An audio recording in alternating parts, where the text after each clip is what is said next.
കൊടകരയിൽ ഇഡിയുടെ അന്വേഷണം പൂർത്തിയായി. ഒരു മാസത്തിനകം കുറ്റപത്രം നൽകുമെന്ന ഏറ്റവും പുതിയ വാർത്തയാണ് ഇപ്പോൾ വരുന്നത്. പോലീസ് കുറ്റപത്രത്തിലെ പ്രതികളാകും ഇഡി കേസിലും ഉണ്ടാവുക. കൊടകരയിൽ കവർച്ച ചെയ്തത് ബിജെപിക്ക് വേണ്ടി കൊണ്ടുവന്ന തെരഞ്ഞെടുപ്പ് ഫണ്ട് എന്നായിരുന്നു പോലീസിന്റെ കണ്ടെത്തൽ. ബിനിൽ വിവരങ്ങളുമായി നമ്മളോടൊപ്പം ചേരുകയാണ്. ബിനിൽ, ഈ കുറ്റപത്രം സമർപ്പിക്കുന്നതിലേക്കടക്കം കാര്യങ്ങൾ എത്തിയിരിക്കുകയാണ്. എന്തൊക്കെ വിവരങ്ങൾ ഇപ്പോൾ പുറത്തേക്ക് വരുന്നുണ്ട്? രതീഷ്, കൊടകര കേസിലെ ഏറ്റവും പ്രധാനപ്പെട്ട വിവരം പുറത്തേക്ക് വരികയാണ്. അതിലെ എൻഫോഴ്സ്മെന്റ് ഡയറക്ടറേറ്റ് അന്വേഷണം പൂർത്തിയായിരിക്കുന്നു. ഒരു മാസത്തിനകം അവർ കുറ്റപത്രം കോടതിയിൽ സമർപ്പിക്കാൻ പോകുന്നു. അതായത് ഈ കേസിൽ രാഷ്ട്രീയ നേതാക്കളിലേക്ക് അന്വേഷണം പോയിട്ടില്ല എന്നതാണ് ഇതിലെ ഏറ്റവും പ്രധാനപ്പെട്ട കാര്യം. അതുതന്നെയാണ് ഇതിലെ ഏറ്റവും വിവാദ വിഷയം എന്നത്. അതായത് എൻഫോഴ്സ്മെന്റ് ഡയറക്ടറേറ്റ് BJP നേതാക്കളിലേക്ക് അന്വേഷണം കൊണ്ടുപോകുന്നില്ല എന്നതായിരുന്നു പ്രധാനപ്പെട്ട ആരോപണം ഉണ്ടായിരുന്നത്. എന്തായാലും ED അന്വേഷണം പൂർത്തിയാകുമ്പോൾ ആ പണത്തിന്റെ ഉറവിടത്തിലേക്ക് അന്വേഷണം പോയിട്ടില്ല എന്നത് തന്നെയാണ് ഏറ്റവും പ്രധാനം. ഹൈവേ റോബറിയാണ് നടന്നിരിക്കുന്നത്. ആ ഹൈവേ റോബറിയുടെ തുടർച്ചയായിട്ടുണ്ടായിട്ടുള്ള കള്ളപ്പണ ഇടപാട്, അതാണ് ഇപ്പോൾ എൻഫോഴ്സ്മെന്റ് ഡയറക്ടറേറ്റ് അന്വേഷിച്ചിരിക്കുന്നത്. അതായത് പോലീസിന്റെ കുറ്റപത്രത്തിൽ കേന്ദ്ര ഏജൻസി, സംസ്ഥാനത്തെ പോലീസും കുറ്റപത്രം, അതായത് ED സംസ്ഥാനത്തെ പോലീസ് കുറ്റപത്രത്തിൽ ഉൾപ്പെടുത്തിയിരിക്കുന്ന പ്രതികളെ തന്നെ EDയും കുറ്റപത്രത്തിൽ വയ്ക്കുന്നത്. അതായത് രണ്ട് അന്വേഷണ ഏജൻസികൾക്ക് ഒരേ നിലപാട്.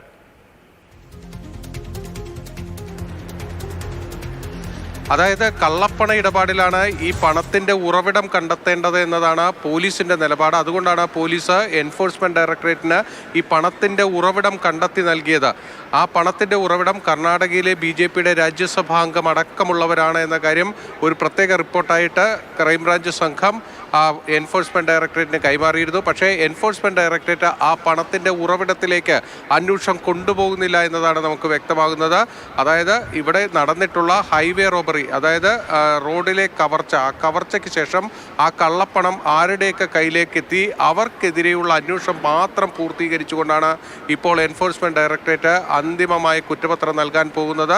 നിയമപരമായി തങ്ങൾക്ക് ആ അന്വേഷണം മാത്രം മതി എന്നതാണ് കേരള പോലീസിന് അന്വേഷിക്കാൻ കഴിയാത്ത കള്ളപ്പണം അടക്കമുള്ള ഇടപാടുകൾ ഉണ്ടാകുന്നത് കൊണ്ടാണല്ലോ ED ആ കേസിലേക്ക് വരുന്നത്.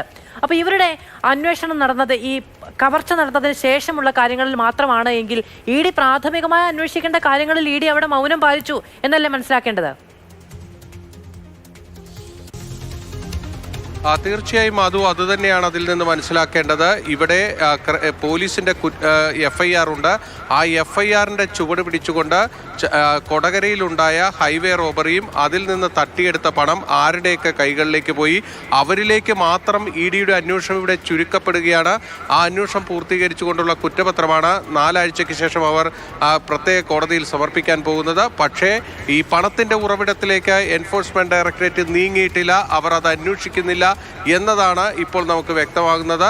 ഒരു മാസത്തിനകം ആ കുറ്റപത്രം കോടതിയിലേക്ക് വരുമ്പോൾ ക്രൈംബ്രാഞ്ചിന്റെ കേസിലെ പ്രതികളും അതിനുശേഷം പിന്നീട് ആ പണം കൈകാര്യം ചെയ്ത മറ്റു ചിലരും കൂടിയുണ്ട്.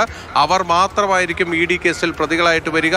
BJP നേതൃത്വത്തിലേക്ക് ഒരു തരത്തിലുള്ള അന്വേഷണവും ED നടത്തിയിട്ടില്ല. അത് അന്വേഷിക്കേണ്ട കാര്യം തങ്ങൾക്കില്ല എന്ന നിലപാടാണ് ED ഈ കേസിൽ എടുത്തിരിക്കുന്നത്. അതായത് ഈ കൊടകരയിൽ കവർ ചെയ്യപ്പെട്ട പണം ആരുടെ കയ്യിൽ നിന്ന് എന്താവശ്യത്തിന് വന്നു, അതാണ് ഇതിൽ ഏറ്റവും പ്രധാനപ്പെട്ടത്. BJPയുടെ തെരഞ്ഞെടുപ്പ് ഫണ്ടായിട്ടാണ് ഈ പണം കൊണ്ടുവന്നത് എന്നതാണ് പോലീസ് കണ്ടെത്തിയത്. അതിന്റെ അടിസ്ഥാനത്തിലാണ് ഈ പണത്തിന്റെ ഉറവിടം കർണാടകയിലെ രാജ്യസഭാംഗമായ വ്യക്തി അടക്കമുള്ളവരുടെ കയ്യിൽ നിന്നാണ് ഈ പണം വന്നത് എന്ന കാര്യം അടക്കം വിശദമായ ഒരു റിപ്പോർട്ട് തന്നെ, അതിൻ്റെ കോൾ റെക്കോർഡ്സ് അടക്കമുള്ള വിശദമായ റിപ്പോർട്ടാണ് പോലീസ് EDക്ക് കൈമാറിയത്. പക്ഷേ ED ആ ദിശയിലേക്കൊന്നും അവരുടെ അന്വേഷണം മുന്നോട്ട് കൊണ്ടുപോയിട്ടില്ല. ഇപ്പോൾ എൻഫോഴ്സ്മെന്റ് ഡയറക്ടറേറ്റ് ഈ കേസിലെ അന്വേഷണം പൂർത്തീകരിക്കുന്നത് കൊടകരയിൽ കവർച്ച ചെയ്ത ശേഷമുള്ള കാര്യങ്ങൾ, അതായത് ഹൈവേ റോബറി നടക്കുന്നു, ആ കാറിൽ നിന്ന് പണം തട്ടിയെടുക്കുന്നു, ആ തട്ടിയെടുത്ത പണത്തെ ഒരു കള്ളപ്പണമാക്കി കണ്ടുകൊണ്ട് അത് ആരുടെയൊക്കെ കൈകളിലേക്ക് എത്തി അവരെ മാത്രം പ്രതികളാക്കിക്കൊണ്ടുള്ള നടപടിയാണ് EDയുടെ ഭാഗത്ത് നിന്ന് വരാൻ പോകുന്നത്. അതായത് രാഷ്ട്രീയ ആയുധമാണ് ED എന്ന പ്രതിപക്ഷ ആരോപണം അത് ശരിവെക്കുന്ന തരത്തിൽ BJP നേതാക്കൾ ഉൾപ്പെടുന്ന കേസിൽ അന്വേഷിക്കേണ്ട ഭാഗം അന്വേഷിക്കാതെ സഹായം ചെയ്തു കൊടുക്കുന്ന ഏജൻസിയായി മാറുന്നു എന്ന് നമുക്ക് നേരിട്ട് പറയാമോ?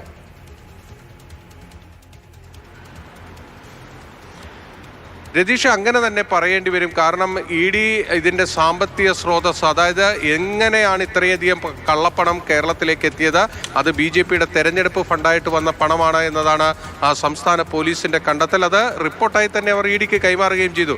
പക്ഷേ എൻഫോഴ്സ്മെന്റ് ഡയറക്ടറേറ്റ് ആ ദിശയിലേക്കൊന്നും അവരുടെ അന്വേഷണം പോകുന്നില്ല എന്നതാണ് നമുക്ക് മനസ്സിലാക്കാൻ കഴിയുന്നത്. ഇ ഡി ഒരു രാഷ്ട്രീയ ചട്ടുകമാണ് എന്ന LDFന്റെയും UDFന്റെയും വിമർശനങ്ങൾക്ക് ഏതാണ്ട് ശരിവെക്കുന്ന രീതിയിലേക്കാണ് ഈ കേസിലെ അന്തിമ കുറ്റപത്രം വരാൻ പോകുന്നത് എന്നതാണ് നമുക്കിപ്പോൾ മനസ്സിലാകുന്നത്.